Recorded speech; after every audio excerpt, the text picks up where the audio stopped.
অনেক তো খেলেন ইলিশ ভাপা, ইলিশের পাতলা ঝোল। চলুন আজকে বানাই ইলিশের তেল ঝাল। তো ইলিশের তেল ঝাল বানাতে প্রয়োজন আমাদের পোস্ত 2 চামচ মতো নিয়েছি। ব্যাস, এরপর আমি পোস্তটাকে ভালো করে ধুয়ে নেব। এই যে ধুয়ে নিয়েছি। ব্যাস, এবার মিক্সি জারে দিয়ে দেবো এটাকে।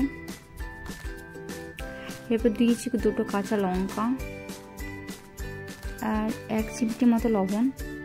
প্রথমে আমি এটাকে ভালো করে পেস্ট করে নেব, তারপর এর মধ্যে আমি সর্ষে দেব।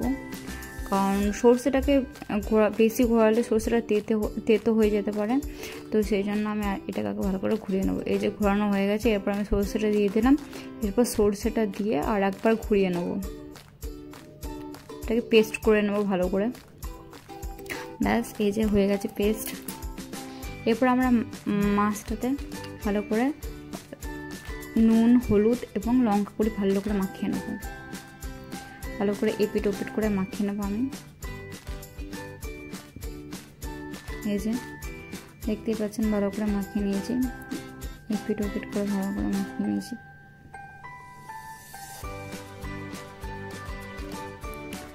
ব্যাস, এবার আমি মাছগুলোকে হালকা করে ভেজে নেব।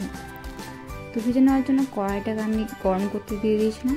ব্যাস, এই যে কড়াইটা গরম হয়ে আসছে, এরপর আমি সরষের তেল দিয়ে দিলাম।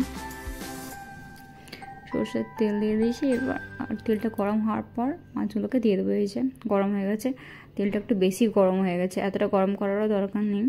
হালকা করে গরম করে হালকা করে ভাজতে হবে। এই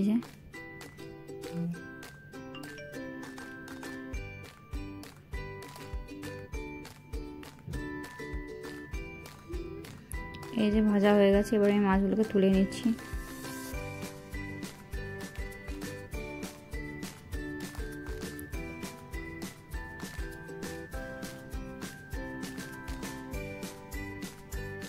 ব্যাস, এই যে তুলে নিয়েছি। এরপর আমি এই মশলাগুলোকে, এই যে হলুদ, লঙ্কা গুঁড়ি এবং ধনে জিরে গুঁড়ো 1 চামচ মতো দিয়েছি, বেশি মশলার প্রয়োজন নেই এতে।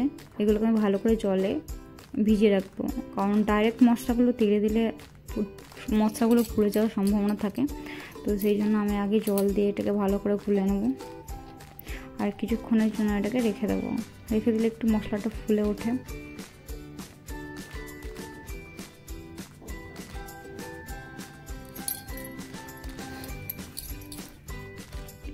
এই যে আরেকটা মতো দিয়ে দিয়েছি। এরপর আমি তেলে দিয়ে দেবো ফোড়ন। তো তেলে ফোড়ন দিয়েছি কালো জিরে, আর দিয়েছি আমি এতে এই যে মশলাটা, যেটা জলে গুলে রেখেছিলাম, এই মশলাটা এর মধ্যে দিয়ে দিলাম তেলটার মধ্যে। তো মশলাটাকে ভালো করে ভেজে নেব।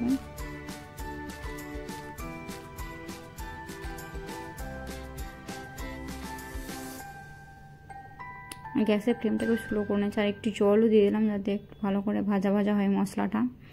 মশলার যে কাঁচা গন্ধটা থাকে এটা যেন ভালো করে বেরিয়ে যায়। এই যে দেখছেন, এরপর আমি যে পোস্তটা এবং সরষেটা পেস্ট করে রেখেছিলাম, এই পেস্টটা আমি এর মধ্যে দিয়ে দেবো, আর এবার ভালো করে এটাকে নেড়ে নেবো।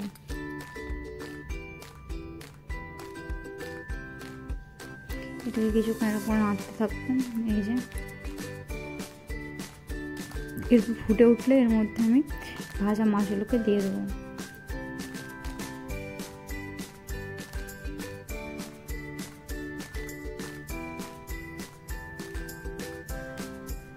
এই যে ফুটে উঠেছে, এরপর আমি এর মধ্যে মাছগুলোকে দিয়ে দেবো আস্তে আস্তে।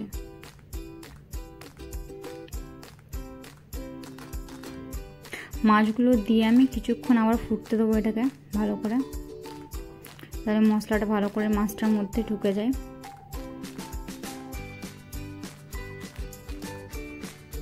এটা কিছুক্ষণ ঢাকা দিয়ে দিলাম, 5 মিনিট মতো হতে দিয়েছিলাম। ব্যাস, এই যে এরপর আবার ঢাকনাটা খুলে আমি এর মধ্যে পেট চিটে কতগুলো কাঁচা লঙ্কা দিয়েছি, যাতে একটু ঝালটা হয়। আর লবণটা আমি কম মনে হলো তাই একটু আবার দিলাম। তো আপনারা আপনাদের স্বাদ মতো লবণটা দিয়ে দেবেন। এই যে রেডি আমাদের তেল ঝাল, ইলিশ মাছের তেল ঝাল। Thank you.